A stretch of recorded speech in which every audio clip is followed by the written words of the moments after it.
Hi, my name is McDaniel, Hi, I'm Tim McDaniel. and we were blessed with our son Alexander McDaniel on July 18th, 1994. His due date was October, and I don't even remember the exact due date, but I do remember it was the second week of October.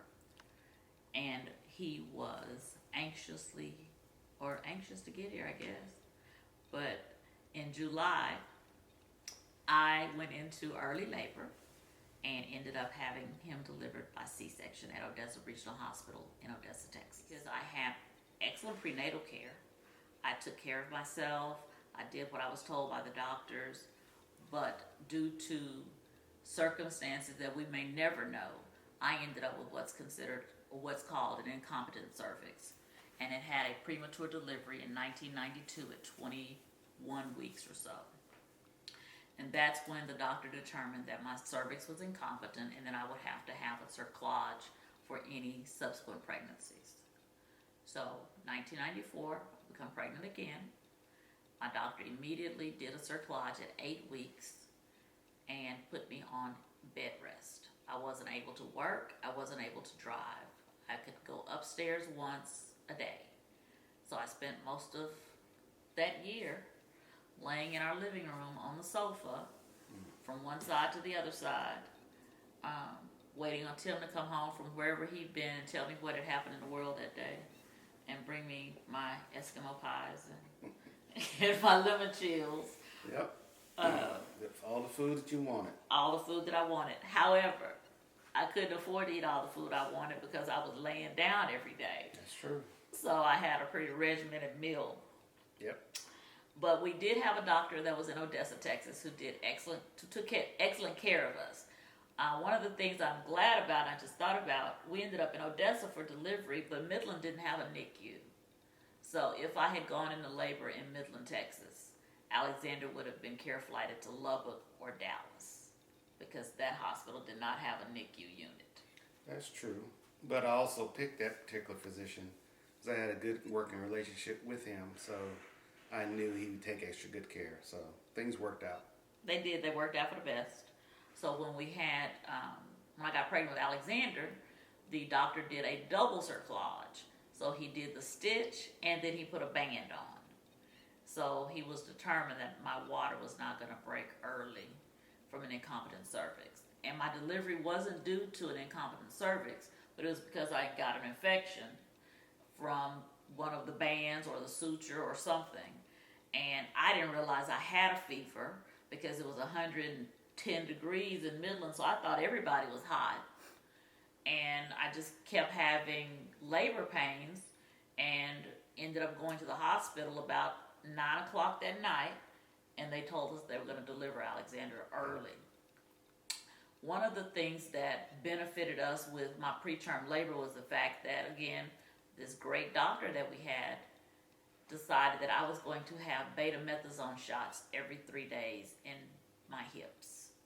So that's 2 shots every 3 days, and I began those shots at 21 weeks. So for 6 weeks, I had shots in my hips every 3 days. If you don't like needles, it wouldn't have been you would have had a rough ride, I'll say it like that. You had a rough ride, but at that point, after going through failed pregnancy, one after the other, at some point, knowledge is power, you're willing to try anything. So, shots, bed rest, whatever we needed to do, we did it. We did. Whatever we needed to do. So on July 18th, when I went into labor, Tim took me to the hospital. We called our pastor, who came to the hospital with the church musician, and they were there with us, or not with us because we were in the delivery room, right. But they were there for the birth. That was important to me because I wanted to make sure that my baby was baptized. I wanted that comfort. I did not get to see Alexander, and that was on a Sunday night into Monday morning, so I could see him through the window on Friday. So Tim was able to go in and see him and come back and tell me what he looked like.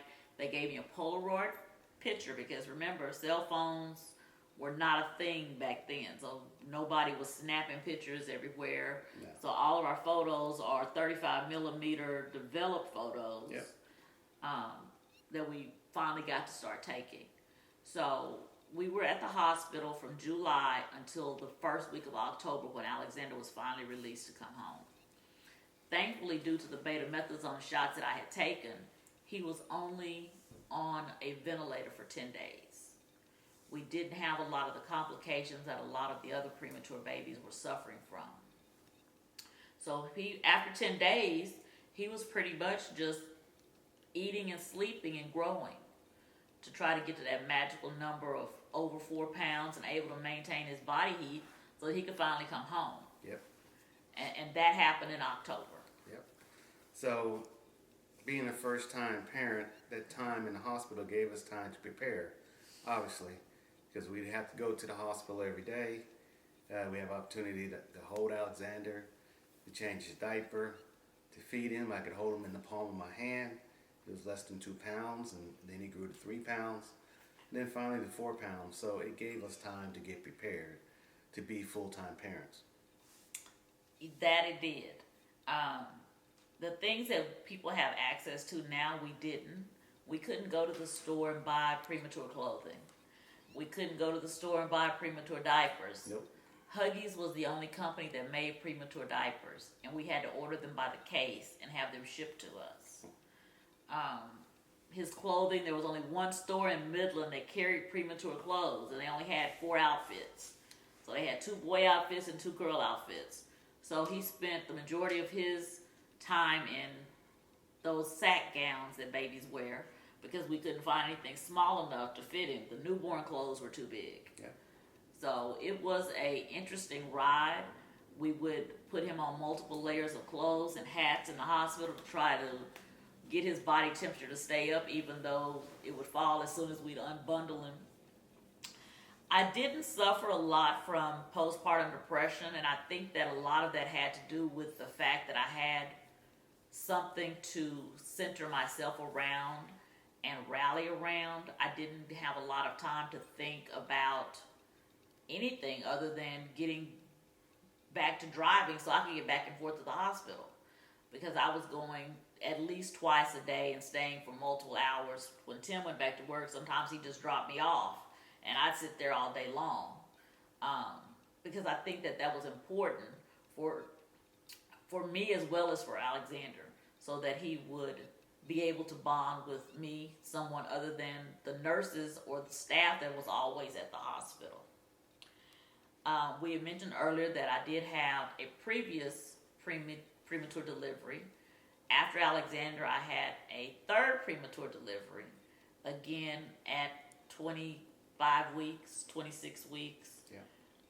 The hospital at Medical City here in Dallas did everything they could, but unfortunately the cerclage didn't hold a 2nd or 3rd time. Yeah. One of the treatments that they had then is that they would put you in the bed and tilt the bed at a 45-degree angle with your head down. So you imagine laying flat on your back with your head bumping up against the headboard, and you can't get up to do anything. You can't go to the bathroom. You can't get up to go eat. You can't go drink anything unless you're upside down. It's hard to eat upside down. And I was in the hospital then, I think, for 4 days before I ended up having a premature delivery. That was the 3rd, Yes. my 3rd premature delivery. Thankfully, after that, our 2nd son, Maxwell, was born at a healthy weight, even though he was considered early because we didn't go to 38 weeks. All throughout all of my pregnancies, the premature deliveries, the losses, our support system was top-notch. From friends, family, our church group. Because again, when Alex was born, we lived in Midland, Texas, and that's a good 5 or 6 hour drive from Dallas.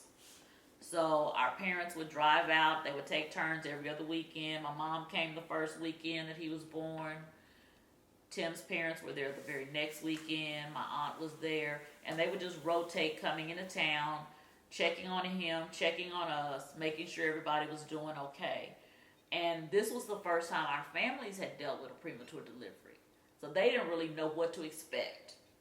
or having seen a baby that small before. None of our friends had dealt with that. So it was something that we all learned from. But again, the support system that you have, it makes the world of difference.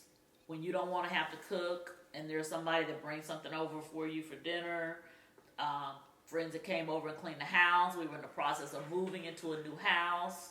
They came over and helped Tim unpack while I was still in the hospital, so that when I got home, everything was done. So a premature parent journey hopefully isn't just their journey. It's a journey that includes their entire village. Yeah. And we had that. Advice I would give a premature parent. I would tell you to be vigilant, ask questions. I journaled, I wrote down everything. I wrote down his weight. I wrote down how many diapers he had, how much formula he took that day. If you're going to be a breastfeeding mom, have a lactation consultant there that can explain to you about freezing your breast milk and how that you can pump and how important that is for your premature baby. I pumped for the entire 3 months that Alexander was in the hospital, so that when he came home from the hospital, he would have breast milk.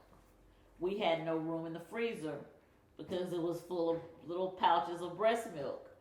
But that was important for him, because you want your baby to have the best quality of life possible. Follow up with all of your checkups for the baby afterwards. If they're on oxygen, they're going to be more susceptible to retinopathy. So you're going to have to find an optometrist or an ophthalmologist that can go in and check your baby for years afterwards. Once you come home from the hospital with your baby, that's just the beginning of the journey of a premature baby. We came home with an oxygen monitor. And if Alexander was a wiggly baby, so he would make his oxygen monitor go off at the most inopportune times. Yep. It would go off in church, it would go off in the car, and he's in the back seat, and you're driving, and it's beeping. So you have to learn how to deal with those types of things. So if you are part of that club of being a premature parent, I would say education is key. You have to learn how to do for you and how to do for your baby. We were blessed. Alexander was in the hospital for 10 weeks, but he was a strong fighter. He fought every day to make it off of that ventilator, and he continues to be that fighter. So everybody always wants to know, well, that was a baby story. What happened to the baby? Good question. Well, what happened to him, Tim? Well, what happened to the baby? What happened to the baby? Well, I think the baby's here. He's about 26 years old, doing well, thriving. And one thing I will have to say is, he's always been a fighter, because what we found out later when we got him home was he also had sickle cell trait. So I'm a carrier of sickle cell trait. So he inherited from me, which, adds increased difficulty with your health. You have to be monitoring what you drink, what you eat, look out for elevations. So we learned a lot going through this journey, but proud to say he's thriving now, so he's right there. So Alice, you want to give an update? What are you doing right now? Chasing and living my dreams. Chasing, in a nutshell. Chasing and living his dreams. Alexander is a graduate of the University of North Texas in Denton. Yeah. So he is doing what he enjoys doing and thriving. So the journey of being a premature parent is something that never ends. Once you're a preemie parent, you're always a preemie parent. And we have been blessed to make it through this journey together and with our son.